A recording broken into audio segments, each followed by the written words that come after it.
Hello friends, स्वागत है आपका मेरा YouTube channel Uttarakhand study with Lakshman में। दोस्तों, आज मैं आपके लिए उत्तराखंड कनिष्ठ सहायक का प्रीवियस ईयर का पेपर लेकर आ रखा हूँ और इसमें जो है पेपर को पूरे विस्तृत ढंग से सॉल्व किया गया है। मतलब कि एक तो क्वेश्चन है, क्वेश्चन का आंसर तो किया ही गया है, उसके साथ जो 4 ऑप्शन और भी है उनको भी यहाँ पे सॉल्व करने की कोशिश की गई है। तो दोस्तों, आज का जो पहला क्वेश्चन है देखते हैं। पहला जो क्वेश्चन है वो है कि सिंधी भाषा को 8वीं अनुसूची में किस संविधान संशोधन द्वारा जोड़ा गया। सिंधी भाषा को 8वीं अनुसूची में किस संविधान संशोधन द्वारा जोड़ा गया? तो इसका जो आंसर है वो है 21वां संविधान संशोधन 1967। 21वां संविधान संशोधन 1967 के तहत सिंधी भाषा को 8वीं अनुसूची में जोड़ा गया। तो इसी तरह से कुछ और भाषाओं को भी 8वीं अनुसूची में जोड़ा गया। तो जैसे 71वां संविधान संशोधन 71वां संविधान संशोधन 1992। 71वां संविधान संशोधन 1992 के तहत नेपाली, मणिपुरी और कोंकणी को जोड़ा गया। ठीक है, संविधान की 8वीं अनुसूची में 71वां संविधान संशोधन 1992 के तहत नेपाली, मणिपुरी और कोंकणी को जोड़ा गया। दोस्तों, ऐसे ही यहाँ पे एक और संविधान संशोधन हुआ, 92वां संविधान संशोधन 2003। 92वां 92। ठीक है, संविधान संशोधन 2003 हुआ जिसमें मैथिली, डोगरी, बोडो को जोड़ा गया। मैथिली, डोगरी और बोडो को जोड़ा गया। तो हमें तीनों याद रखने हैं। 21वां संविधान संशोधन 1967 के तहत सिंधी को जोड़ा गया। 71वां संविधान संशोधन 1992 के तहत नेपाली, मणिपुरी और कोंकणी को जोड़ा गया। 92वां संविधान संशोधन 2003 के तहत मैथिली, डोगरी, बोडो को जोड़ा गया है। ठीक है, तो ये तीनों इम्पोर्टेंट है। इसके बाद जो इसका दूसरा ऑप्शन है वो है 31वां। तो 31वां जो संविधान संशोधन हुआ था 1973 में हुआ था। 31वां संविधान संशोधन 1973 में हुआ था। इसमें जो है उस समय लोकसभा सदस्यों की संख्या 525 थी। तो लोकसभा सदस्यों की संख्या 525 से बढ़ा करके 545 जो की गई है वो की गई है 31वां संविधान संशोधन 1973 के तहत। ठीक है, उसके बाद जो हमारा नेक्स्ट ऑप्शन है वो है 41वां संविधान संशोधन 1976 में हुआ।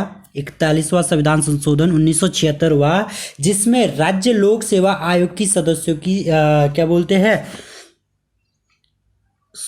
राज्य लोक सेवा आयोग की सदस्यों की जो क्या बोलते हैं आयु जो है 60 वर्ष से बढ़ा करके 62 वर्ष कर दी गई। 60 वर्ष से बढ़ा करके 62 वर्ष कर दी गई। राज्य लोक सेवा सदस्यों की आयु की संख्या यानी कि उनका जो कार्यकाल है वो 60 से लेकर के 62 किया गया, यानी 62 साल तक वो कार्य कर सकते हैं। ऐसी संघ लोक सेवा आयोग में 65 साल तक एक व्यक्ति क्या है, सेवा कर सकता है। ठीक है, तो 41वां संविधान संशोधन 1976 किया गया। इंपॉर्टेंट है, राज्य लोक सेवा आयोग सदस्यों की जो आयु है 60 वर्ष से बढ़ाकर किस वर्ष के तहत की गई है, तो 41वां संविधान 1976 के तहत। वैसा नेक्स्ट है 30वां संविधान संशोधन, जो हमारा लास्ट ऑप्शन है इसका 30वां। तो 30वां जो संविधान संशोधन है वो 1972 हुआ। 1972 इसमें जो है आर्टिकल 173 में संशोधन किया गया। 133 में, आर्टिकल 133 में संशोधन किया गया। 133 जो है उच्चतम न्यायालय के दीवानी विवादों से संबंधित है। आर्टिकल 133 उच्चतम न्यायालय के दीवानी विवादों से संबंधित है। तो उसके लिए संविधान संशोधन 30वां संविधान संशोधन 1972 किया गया। ठीक है, इसके बाद हम देखते हैं जो हमारा दूसरा क्वेश्चन है, वो दूसरा क्वेश्चन है हमारा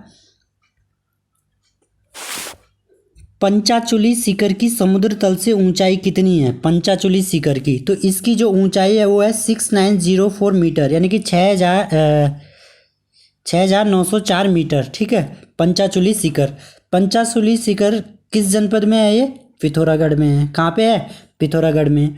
ठीक है, उसके बाद जो हमारा दूसरा ऑप्शन है 7120 वाला, तो ये त्रिशूल शिखर की हाइट है। किसकी है? त्रिशूल शिखर। और त्रिशूल शिखर कहाँ पे? हमारा चमोली में। ठीक है दोस्तों, यहाँ पे आपको पता होगा कि उत्तराखंड का जो सबसे ऊंचा शिखर है वो है नंदा देवी। उत्तराखंड का जो सबसे ऊंचा शिखर है वो है नंदा देवी। लेकिन नंदा देवी कौन सा? पूर्वी की पश्चिमी? नंदा देवी पश्चिमी, जिसकी हाइट है 817 मीटर नंदा देवी पश्चिमी की। ठीक है, दूसरे नंबर पे कामेट है जिसकी हाइट है 7,756 मीटर। तीसरे नंबर पे नंदा देवी पूर्वी है 7,434 मीटर जिसकी हाइट है। और चौथे नंबर पे हमारा कौन सा है, माणा है, माणा की है 72 यानी 72 इसकी हाइट है। ठीक है, तो उत्तराखंड का सर्वोच्च शिखर नंदा देवी पश्चिमी है जिसकी हाइट 7,817 मीटर है। दूसरा कामेट है 7,756। तीसरा नंदा देवी पूर्वी है 7434। और चौथा है हमारा माणा जिसकी हाइट है 72। ठीक है, इसके बाद हमारा नेक्स्ट क्वेश्चन है उत्तराखंड के प्रथम वित्त आयोग के अध्यक्ष कौन थे। ठीक है, तो दोस्तों इससे पहले एक चीज़ बता देता हूँ, भारत में जो है वित्त आयोग का जो गठन किया गया वो 1951 में किया गया। भारत में वित्त आयोग का गठन जो है 1951 में किया गया। अनुच्छेद 280 के तहत राष्ट्रपति द्वारा वित्त आयोग के सदस्यों की या अध्यक्ष की नियुक्ति की जाती है। ठीक है, अनुच्छेद 280 के तहत। ठीक है, भारत में। तो उत्तराखंड में जो है क्वेश्चन ये है कि उत्तराखंड में प्रथम वित्त आयोग के अध्यक्ष कौन थे, तो ये थे R.K. धर। 2001 में पहले वित्त आयोग के अध्यक्ष कौन थे, R.K. धर थे। ठीक है, दूसरे नंबर के जो वित्त आयोग के अध्यक्ष है वो थे हमारे G.C. श्रीवास्तव। तीसरे थे इंदु कुमार पांडे। चौथे थे T.S. पपोला और जो वर्तमान में है वो भी इंदु कुमार पांडे है। पांचवें नंबर की क्या है, वित्त आयोग के अध्यक्ष है। तो ये भी क्वेश्चन आ सकता है कि उत्तराखंड में वर्तमान में इंदु कुमार पांडे कौन से नंबर की क्या है, वित्त आयोग के अध्यक्ष है, तो पांचवें नंबर के अध्यक्ष है। ठीक है, दूसरी चीज एक और आती है कि जैसे राष्ट्रपति तो सेंटर में क्या करता है, वित्त आयोग के अध्यक्ष की नियुक्ति करता है। राज्य में वित्त आयोग के अध्यक्ष की नियुक्ति कौन करता है, राज्यपाल करता है। ठीक है, राज्यपाल किस अनुच्छेद के तहत करता है, ये भी क्वेश्चन आ सकता है। तो दोस्तों इसके लिए 73वां संविधान संशोधन 1992 किया गया, जिसमें राज्यपाल 243 आई के तहत वित्त आयोग के अध्यक्ष और 4 अन्य सदस्यों की नियुक्ति कर सकता है। कौन, राज्यपाल। ठीक है, तो 243 आई के तहत राज्य में वित्त आयोग के सदस्यों की नियुक्ति होती है और देश में अगर देखेंगे तो आर्टिकल 280 के तहत। ठीक है, तो 1993 से भारत के सभी राज्यों में जो है वित्त आयोग की स्थापना की गई थी 1993 से। ठीक है, तो ये था इसमें। दूसरा जो क्वेश्चन है हमारा, आगरा में जामा मस्जिद का निर्माण किसने किया। क्वेश्चन है, आगरा में जामा मस्जिद का निर्माण किसने किया। तो आगरा में जो जामा मस्जिद है उसका निर्माण जो किया है वो किया है जहां आरा ने। किसने किया, जहां आरा ने। अब ये जहां आरा कौन थी, ये जो जहां आरा थी ये शाहजहां की पुत्री थी। ठीक है, तो शाहजहां का विवाह जो हुआ था अर्जुमंद बानो बेगम से हुआ था। अर्जुमंद बानो बेगम से शाहजहां का क्या हुआ था, विवाह हुआ था। और अर्जुमंद बानो बेगम को मुमताज महल के नाम से भी जाना जाता है। ये क्वेश्चन भी कई बार आ गया है कि मुमताज महल के नाम से किसे जाना जाता है, तो अर्जुमंद बानो बेगम से। तो अर्जुमंद बानो बेगम की 14 संतानें हुई, जिनमें से 4 पुत्र और 3 पुत्रियां क्या थी, जीवित थी। जिसमें से 4 पुत्र और 3 पुत्रियां, तो वो 3 पुत्रियां थी जहान आरा, रोशन आरा और गौहर आरा। ठीक है, तो इनमें से जो जहां आरा थी इसने जो है शाहजहां के अंतिम समय में, जब शाहजहां को उसके अंतिम समय में आगरा के किले शाहबुर्ज में कैद किया गया था, तो वहाँ पे जहां आरा ने इसकी शाहजहां की सेवा की थी। ठीक है, तो दोस्तों कभी कभी ये भी क्वेश्चन आता है कि जैसे आ सकता है कि शाहजहां की मृत्यु कब हुई, तो ये हुई 1666 हमें याद रखना है, आसानी है 1666 याद रखना है। ठीक है, तो शाहजहां की मृत्यु 1666 में हुआ।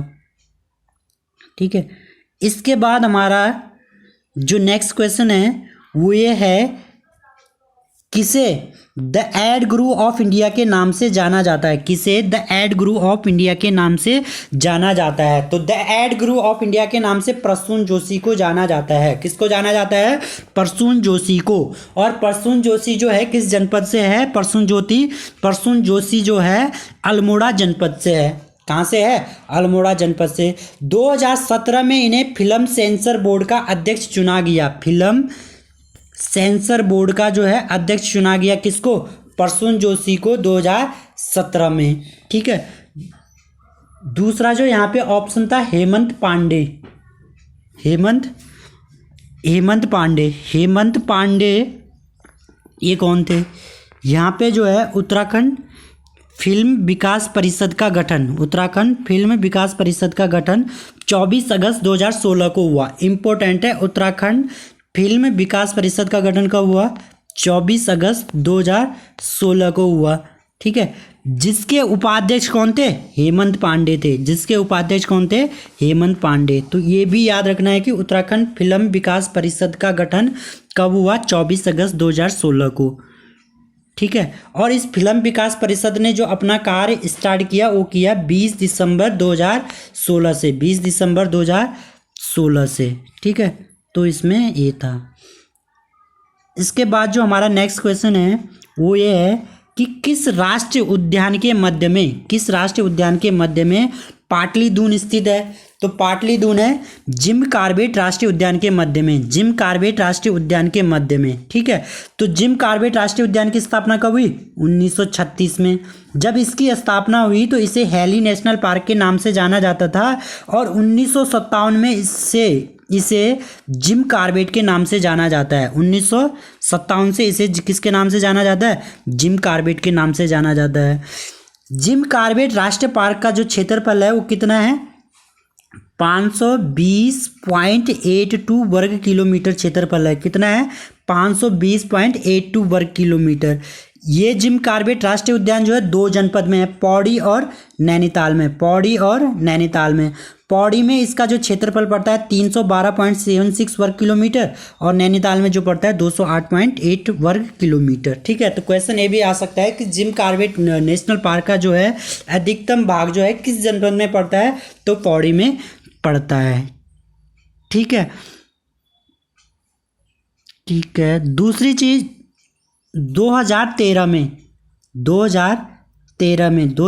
में इस पार्क में 118 सदस्यों की एक स्पेशल टास्क फोर्स का गठन किया गया। STF का गठन किया गया बाघों की सुरक्षा के लिए, बाघों की देखभाल के लिए। STF का गठन 118 लोगों के सदस्य थे। तो उसका जो गठन किया गया वो किया गया 2013 में। ठीक है। और एक चीज़ यहाँ पे और भी, जिम कॉर्बेट नेशनल पार्क में 1 नवंबर 1973 को इसे भारत का पहला बाघ संरक्षित क्षेत्र घोषित किया गया। 1 नवंबर 1973 को। ठीक है। इसके बाद जो हमारा पहला ऑप्शन है वो है गोविंद राष्ट्रीय उद्यान। तो गोविंद राष्ट्रीय उद्यान की स्थापना 1980 में हुई, उत्तरकाशी में है और इसका क्षेत्रफल है 472 वर्ग किलोमीटर। उसके बाद है जो तीसरा है नंदा देवी राष्ट्रीय उद्यान। नंदा देवी राष्ट्रीय उद्यान की स्थापना 1982 में हुई, ये चमोली में है, इसका क्षेत्रफल है 624 किलोमीटर। उसके बाद है गंगोत्री राष्ट्रीय उद्यान, इसकी स्थापना 1989 में हुई, ये उत्तरकाशी में है, इसका क्षेत्रफल है 2390 वर्ग किलोमीटर। ठीक है। इसके बाद हमारा नेक्स्ट क्वेश्चन है Kumaon motor honours union limited की स्थापना कब हुई? तो Kumaon motor honours union limited की स्थापना हुई 1939 में। ठीक है। तो इसकी स्थापना कहाँ पे हुई? काठगोदाम में हुई। Kumaon motor honours union limited की स्थापना कहाँ पे हुई? काठगोदाम में हुई। इसका जो कार्यालय है वो कहाँ पे? रामनगर और टनकपुर में। दूसरा ये भी क्वेश्चन आ सकता है कि Garhwal motor honours union limited की स्थापना कब हुई? 1941 में। और ये कहाँ पे हुई? कोटद्वार पौड़ी में। कहाँ पे हुई? कोटद्वार पौड़ी में। और इसका एक कार्यालय ऋषिकेश में भी है। ठीक है। इसके बाद जो नेक्स्ट क्वेश्चन है हमारा तिलाड़ी कांड का संबंध किससे है? तो ऑप्शन देखो कितने डीपली ऑप्शन है। वन अधिकारों से, वन संरक्षण से, वन व्यापार से, वन्य जीवों की संरक्षण से। तो जो इसका सही आंसर था वो था वन अधिकारों से। किससे था? वन अधिकारों से। आपको पता है कि तिलाड़ी कांड कब हुआ? 30 मई 1930 को तिलाड़ी कांड हुआ था। और तिलाड़ी जो मैदान है ये उत्तरकाशी में है, वर्तमान में यमुना नदी के तट पर, यहाँ पे यमुना नदी बहती है। ठीक है, तो यहाँ पे जो पहली बार शहीद दिवस मनाया गया 30 मई 1968 को बनाया गया। ठीक है दोस्तों, 1927-28 में एक वन अधिनियम आया जिसके तहत जो है वनों को ब्रिटिश द्वारा जो है अपने अधिकारों में किया जा रहा था। ठीक है, तो इसका विरोध यहाँ पे लोगों ने किया। लोगों ने वन अधिकार से रिलेटेड क्या है, वन अधिकारों के लिए यहाँ पे आंदोलन चलाए। तो 30 मई 1930 को जब तिलाड़ी वर्तमान उत्तरकाशी में जो है एक पंचायत बैठी थी, यहाँ पे एक पंचायत बैठी थी, तो जो टिहरी रियासत के राजा थे नरेंद्र शाह के दीवान थे चक्रधर जुयाल। तो चक्रधर जुयाल ने यहाँ पे निहत्थे लोगों पर गोलियां चलाई थी जिसमें कई लोग शहीद हो गए थे।